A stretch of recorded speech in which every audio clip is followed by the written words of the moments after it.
What's going on, Postcard Marketing Pros? Today, we're looking at Viirt as a postcard teardown. This postcard does a killer job where I haven't seen a lot of other postcards do, and the designer and creators of this postcard really understood both their audience and what it takes to make a great postcard. Now, today's postcard marketing video is sponsored by Google Mini. It listens to your conversations even when you don't want it to, and it often replies, often when you don't want it to. The Google Mini. It's free with almost everything you buy. All right, let's dive in.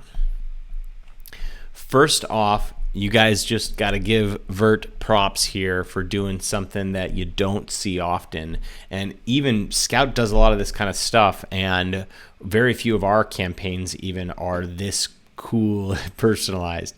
So not only they build their own tech here for sure, but they also layered on their own estimating technology on top of this data. So really crazy stuff here. Hopefully you can kind of appreciate how impressive this is.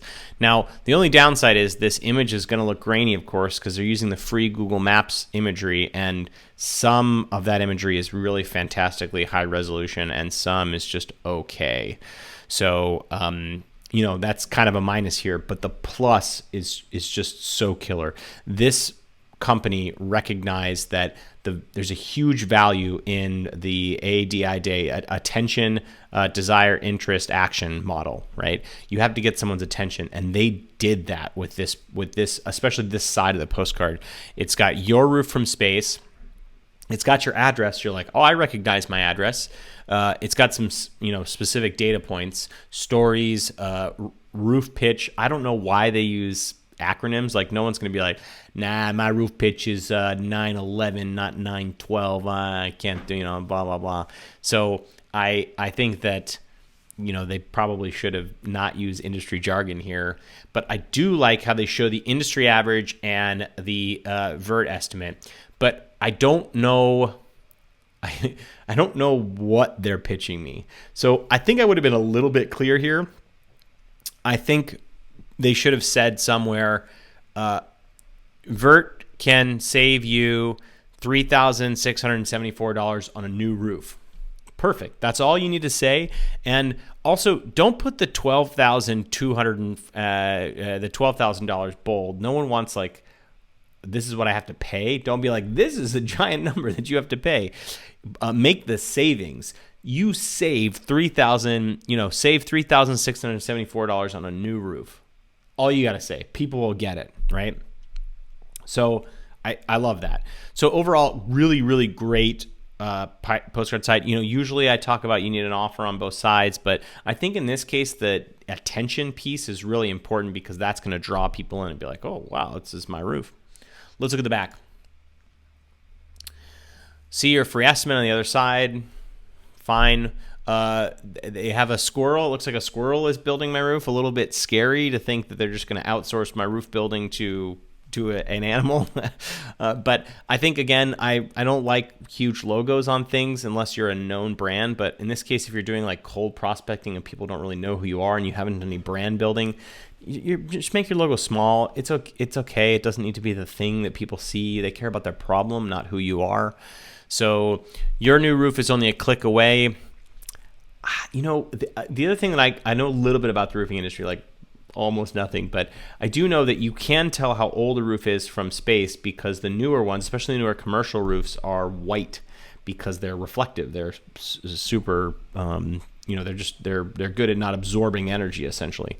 So it would have been nice to know for them to actually say something or target folks that haven't had a roof permit pulled in the last 20 years. Hey, Jordan, it looks like your roof was last resurfaced on or last redone on this date or this year.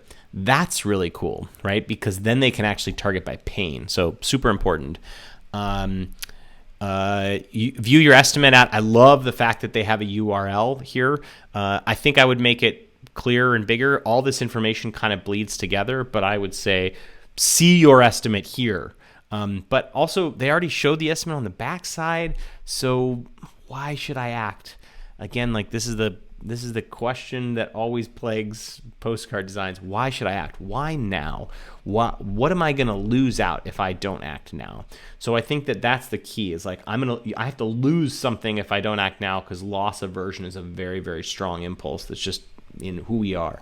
So I think view your estimate now. Your estimate expires on this date, or your offer, get $500 off your estimate. So $500 even off, right? Expires this date. You could totally do that, right?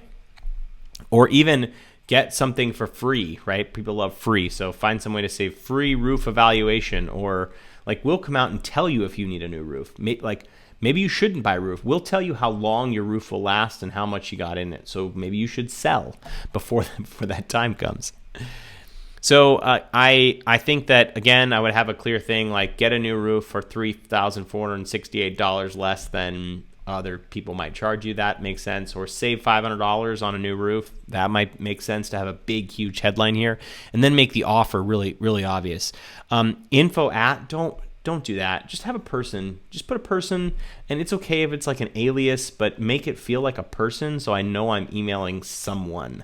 If you've done all this work to prospect to someone and send them a postcard, respect that they're going to want to chat with another person. I love call or text. Again, put a person's phone number here.